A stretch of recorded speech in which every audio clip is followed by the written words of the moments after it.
Number 31 here wants us to take region A. This is what, there were, I think, 12 questions, guys, on this section that all dealt with this same diagram. They want us to take region A, which I think obviously we can see is right here, and revolve this region now about the line x equals -3. So our region is going around this axis. And I'll apologize right now, guys. This figure is nowhere near drawn to scale. If this distance from here at the origin to right there is 2. Oh boy, this should have been -2, -3 should have been about here, but then the figure ends up way over here, and this diagram is just massive. So we're going to just go with the fact that we know it's not to scale, and that's okay. Okay, so what's happening now? Region A is getting revolved about the line x equals 3. So I'm just going to guess here, guys, and say that the 180-degree reflection of this region is going to be roughly something that looks like this. And now what I'm about to do is going to look really strange. This thing getting revolved here is going to do that. Oh boy, and that right there, and create this hole in the middle, and you're going to see this around the front, and then down on the bottom it's going to create this, and that'll be a hidden edge right over there. So this is kind of a weird thing to picture right here. I don't even quite know how to describe it. It kind of looks like a bowl, except there's a hole cut through the entire middle of it, so obviously it wouldn't hold any liquid, which is kind of the point of a bowl. But anyway, that's the solid that we're creating. So two things we have to decide right away, dx or dy. Anytime you are revolving about a vertical line, everybody, like this, we know that this is going to be a dy problem. There we go. No question in the matter. Second question, are we talking about discs or washers for our cross section? Well, like we said, there's a big hole in the middle of this bowl here, everybody. It wouldn't hold any liquid. That means we've got all of this space here in between the solid from part A and then the axis of revolution. So this is definitely going to be a washer problem. So let's start off with something simple. The formula for area of a washer is going to be pi times big R squared minus little r squared. So what's going on here? We need both a major radius and a minor radius. They both start at the axis of revolution, and big R goes through the first curve and all the way to the second one right there. So that guy in red is going to be big R. Little r starts at the axis of revolution and stops at the first curve there. So that's going to be little r. I'm actually going to find little r first because it's a lot easier. Little r, you guys, I hope you see this, is constant. It doesn't matter whether I move it up here or all the way down there. That little r value is always going to remain the same. Right curve minus left curve. So this curve here was the x-axis. X equals 0, and then the left curve there is x equals -3. So little r is 0 minus -3. Little r is going to be a constant value of 3. Big R, though, is a little bit more interesting. Big R is going to be defined by its right bordering curve, which is this one over here, minus this one over here.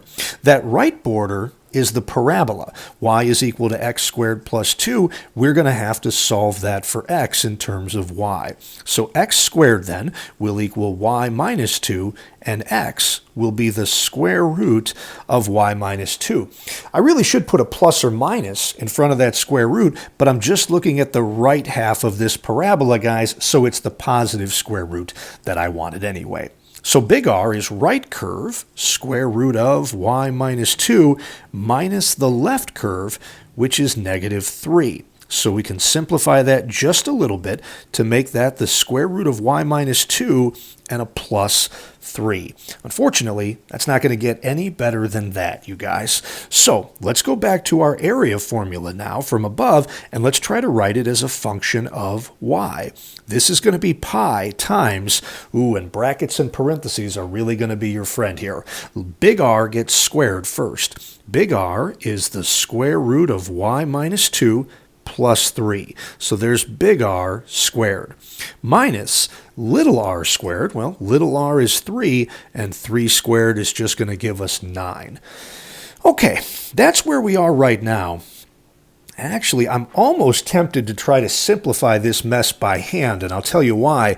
This last term from squaring that binomial would be a plus 9, which would cancel out with the minus 9 here. But they're going to get some weird radicals in the middle right there, and I should model for you guys what I would tell you to do. Don't think too hard about cleaning this up. You're going to be allowed to use your calculator on any problem that's this complex on a quiz or a test or the AP test, so there's really no point in risking making a mistake here. Let's go right to our volume equation, guys. Volume will be a definite integral taken with respect to y of, now if I was really pressed for time, I could just write a of y right here and be done with it since I clearly defined what a of I was. But you know what, I'm going to just take the time to do this right.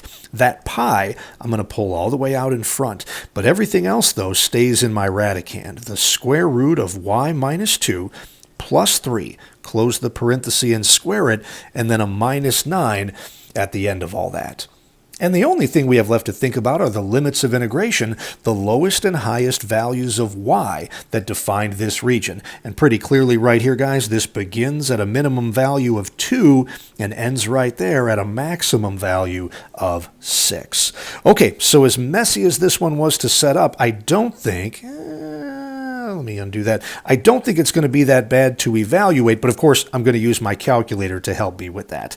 So let's get started. I'm going to have to do a lot of back and forth switching here. Sorry, guys. Let's see. Oops, I don't have my calculator ready to go. So let's dive into something ugly right here. No. Okay. Here we go, guys. All right, so we are going to evaluate a definite integral. So for you guys, it's menu 43.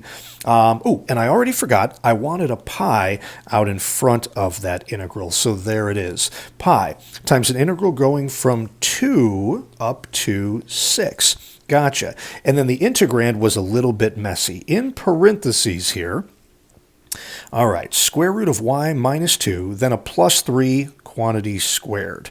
Let's see if I can remember that. So a square root of y minus 2. Get out of the radical, and then a plus 3 at the end of that. Close the parenthesis and square it. And then I think there was a minus 9 at the end of all that.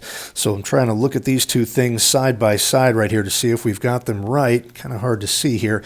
So pi 6/2 square root of y minus 2 plus 3 squared minus 9. Okay, I think we've got it. And we're just going to integrate all of that with respect to y.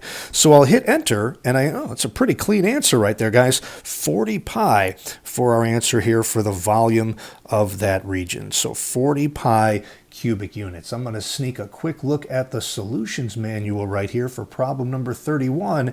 And, okay, they've got a 40 pi over 3, not just 40 pi right there. So...